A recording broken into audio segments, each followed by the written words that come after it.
जी बेटा, तो ये क्वेश्चन है, इसको बताएं कौन इसको फाइंड करेगा और इसका आंसर क्या होना चाहिए। You have 10 seconds. इस पर हमने कितनी फोर्स लगानी पड़ेगी, इस ऑब्जेक्ट के ऊपर या प्रोटॉन पर इलेक्ट्रिक फील्ड कितनी देनी पड़ेगी कि ये मोशनलेस रहे। क्योंकि देखो एक चार्ज है ना, इसका मास भी होगा, और इसका मास भी होगा तो इस पर ग्रेविटेशनल फील्ड भी लगेगी। डाउनवर्ड जो इसको खींचेगा वो कौन सी फील्ड होगी, ग्रेविटेशनल फील्ड, जिसको हम एफ जी कहते हैं। ठीक है, जो कि इसके वेट के बराबर होगी। हमें इसको एक इलेक्ट्रिक फील्ड देनी है। देखो इसको हम क्या करेंगे, इसको हम कनेक्ट करेंगे बैटरी के साथ। ठीक है, जब आपने इसको बैटरी से कनेक्ट किया तो बैटरी से कनेक्ट करने ये नेगेटिव टर्मिनल और ये पॉजिटिव टर्मिनल। पॉजिटिव टर्मिनल जब दोगे तो नीचे वाली जो प्लेट है वो चार्ज हो जाएगी, कौन सी, पॉजिटिवली चार्ज। और ऊपर वाली जो प्लेट है वो हो जाएगी नेगेटिवली चार्ज। ठीक है, जब पॉजिटिव और नेगेटिव चार्ज प्लेट हो गई है तो इनके दरमियान में क्या जनरेट होगी, डेफिनेटली इनके दरमियान में इलेक्ट्रिक फील्ड जनरेट होगी, जिसको हम कहते हैं कि ये इलेक्ट्रिक फील्ड इंटेंसिटी क्रिएट हो गई। अब इलेक्ट्रिक फील्ड इंटेंसिटी ही आपने मालूम करनी है कितनी यहाँ पर रिक्वायर्ड होगी। ठीक है, अच्छा, उसके लिए देखो ये पॉजिटिव चार्ज है नीचे, और ऊपर ये भी क्या रखा हुआ आपने, प्रोटॉन। तो पॉजिटिव पॉजिटिव एक दूसरे को रिपेल करेंगे, अट्रैक्ट करेंगे, रिपेल करेंगे। तो इसीलिए प्रोटॉन जो है वो, प्रोटॉन में जो फोर्स लगेगी वो कहाँ लगेगी, अपवर्ड लगेगी। तो आपने इतनी फोर्स देनी है जो भी अपवर्ड लगेगी वो इलेक्ट्रोस्टैटिक फोर्स होगी, एफ ई। तो आपने इलेक्ट्रोस्टैटिक फोर्स बैटरी के जरिए इतनी देनी है कि उसकी ग्रेविटेशनल फोर्स को वो काउंटर बैलेंस कर सके। जब दोनों साइड लगने वाली फोर्स, एक डाउनवर्ड और एक अपवर्ड लगने वाली फोर्स एक दूसरे को बैलेंस करेंगी, तभी ये पार्टिकल क्या रहेगा यहाँ पर, मोशन लेस रहेगा, यानी कि मूव नहीं करेगा, रेस्ट में रहेगा। तो ऐसी कितनी फील्ड होगी।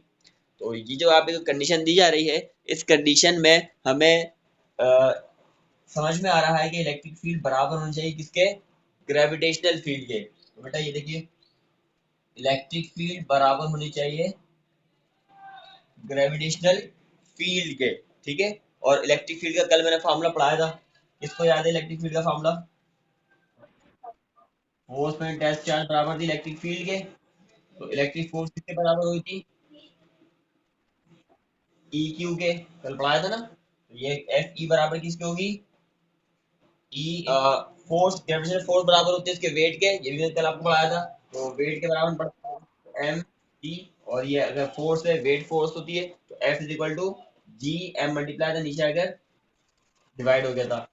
Sorry, यहाँ पर हम डिवाइड नहीं करेंगे बल्कि इसको एम जी ही रखेंगे, क्योंकि हमें फोर्स चाहिए ना इसलिए। तो ये ग्रेविटेशनल फोर्स है किसके बराबर, एम जी के बराबर। तो यहाँ से जो है वो ग्रेविटेशनल फोर्स की वैल्यू क्या आएगी, ई आपने फाइंड करना है, तो E is equal to M G upon Q. तो ये आपकी वैल्यू हो गई, इतनी आपको इलेक्ट्रिक फील्ड चाहिए होगी उस प्रोटॉन को रेस्ट में रखने के लिए।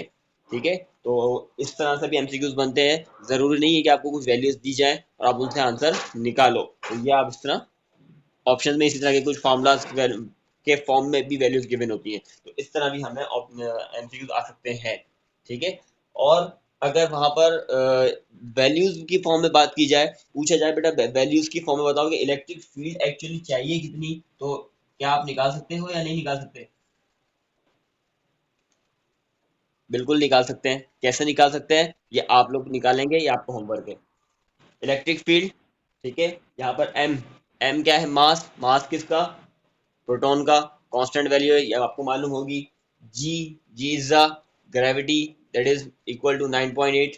और q, q is the charge, charge किसका, प्रोटॉन का, ये भी आपको मालूम है। तो तीनों वैल्यू कांस्टेंट है, तीनों वैल्यू पुट करेंगे और ई की वैल्यू आपको मिल जाएगी।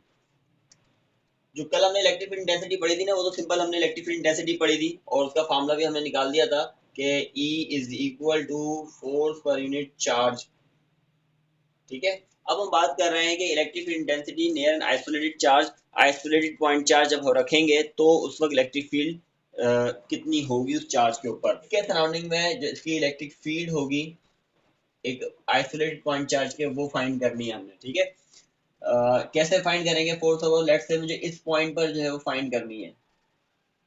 आइसोलेट पॉइंट चार्ज का मतलब इसके सराउंडिंग कोई और चार्ज नहीं होना चाहिए, इस वक्त हम इसकी इस पॉइंट पर पी मैंने पॉइंट करा है, इस पॉइंट पर इसकी फील्ड हमें मालूम करनी है।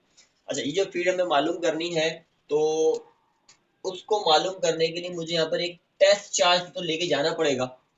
यहाँ पर हमने क्या रखा, इस पॉइंट पर जिस जगह पर हमें फाइंड करना है उस पर हमने एक टेस्ट चार्ज रखा। ये कल की तरह ये वाला क्वेश्चन है जिसे मैंने कल आपको बताया था, थोड़ा सा एक्सप्लेनेशन दी थी कि जिस चार्ज की आपने फील्ड मालूम करनी होती है उसको हम कहते हैं सोर्स चार्ज, ठीक है। और जिसके जरिए मालूम करेगा उसको हमने टेस्ट चार्ज कहा था। तो और टेस्ट चार्ज की मैंने कुछ प्रॉपर्टी भी आपको बता दी थी। टेस्ट चार्ज क्या होना चाहिए, test charge must be positive charge और minimum magnitude.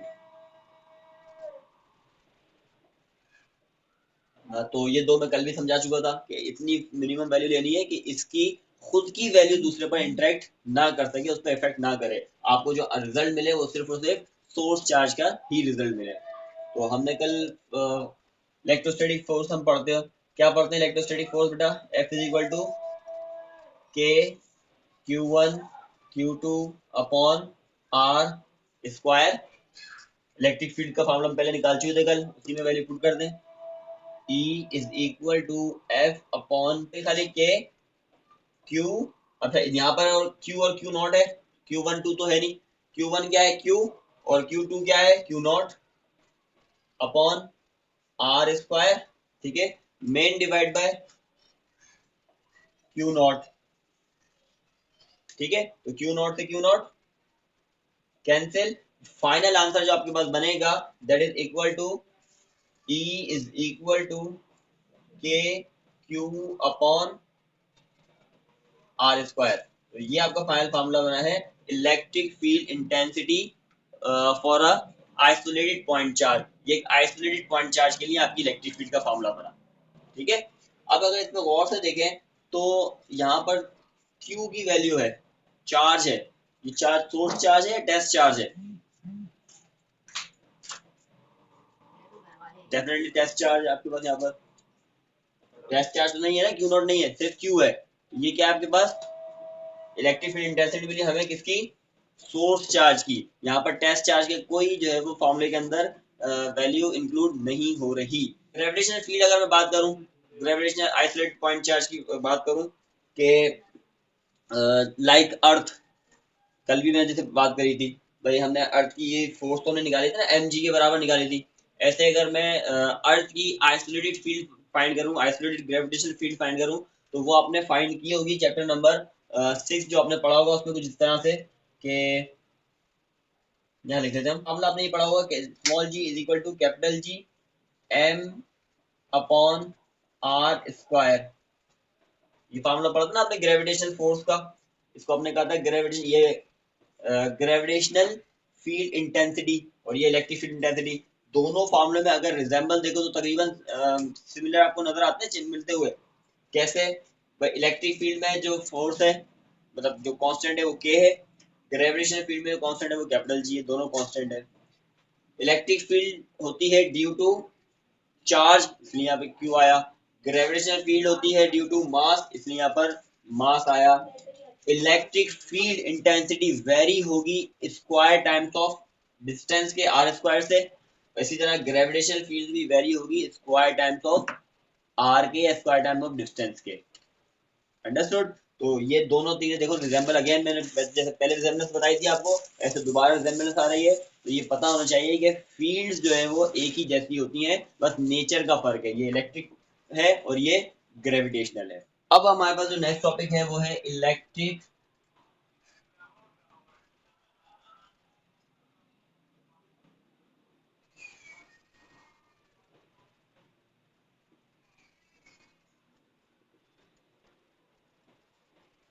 Electric field lines of force.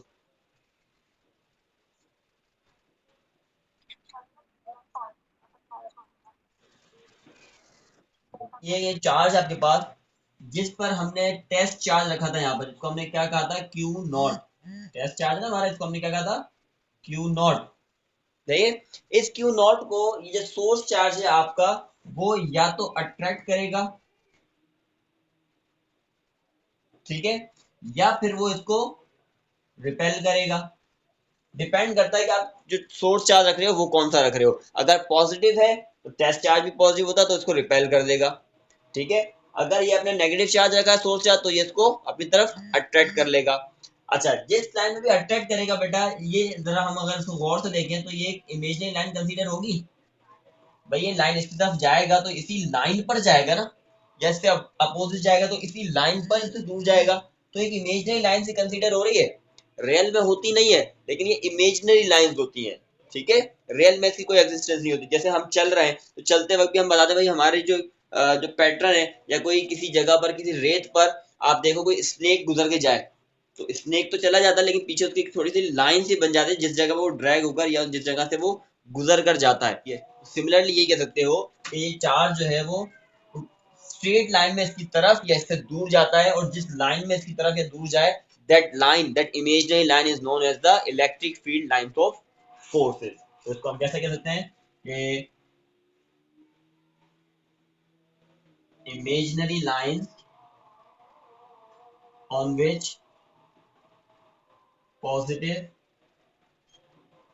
isolated is called electric field lines of force. अच्छा, इसके अलावा और भी इसकी डेफिनेशन है जिसको हम डिफाइन कर सकते हैं, वो क्या है? अ लाइन या इमेजिनरी लाइन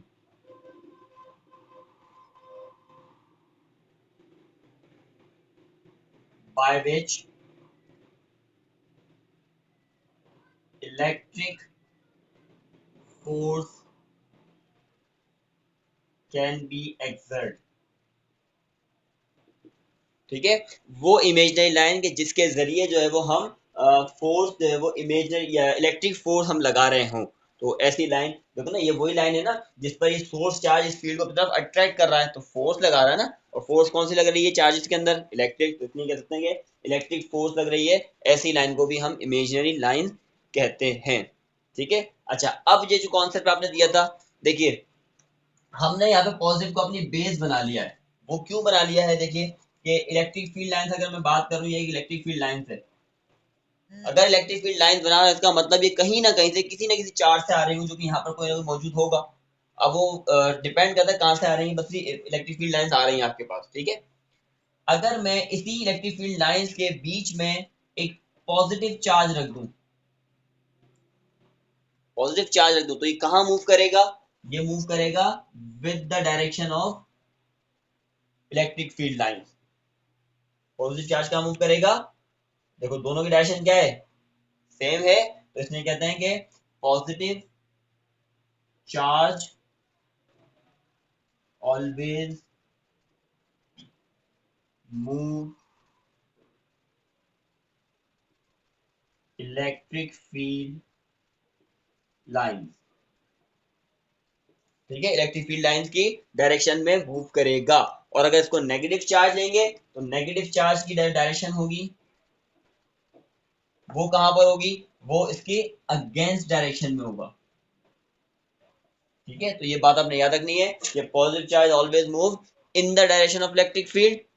ठीक है, क्यों इलेक्ट्रिक फील्ड की डायरेक्शन में? क्यों? क्योंकि एक प्रॉपर्टी है जो भी हम इसकी डिस्कस करेंगे प्रॉपर्टीज के, और हमेशा जो फील्ड लाइंस हैं वो पॉजिटिव चार्ज से इमिट आउट होती हैं और नेगेटिव में एंड होती हैं। तो इसका मतलब अगर ये फील्ड लाइन आ रही है ना कहीं से, ब्लू वाली जो फील्ड लाइन आ रही है, ये किसी पॉजिटिव चार्ज से निकल कर आ रही होगी।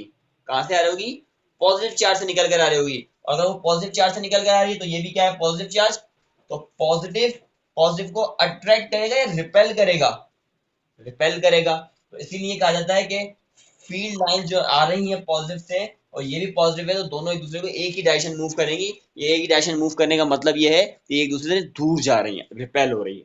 और नेगेटिव जो है वो उसकी तरफ जाएगा जो जहां से ये फील्ड लाइन ओरिजिनेट हो रही है, निकल कर आ रही है। लेट्स से यहाँ से कोई ऑब्जेक्ट रखा हुआ है, ये चार्ज है, यहाँ से चार्ज से फील्ड लाइन आ रही है। ठीक है, तो नेगेटिव चार्ज की तरफ आएगा और पॉजिटिव चार्ज से अवे जाएगा।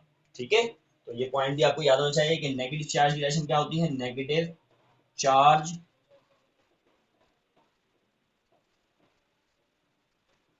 Always move opposite to the electric field lines। Electric field line से अपोजिट डायरेक्शन में मूव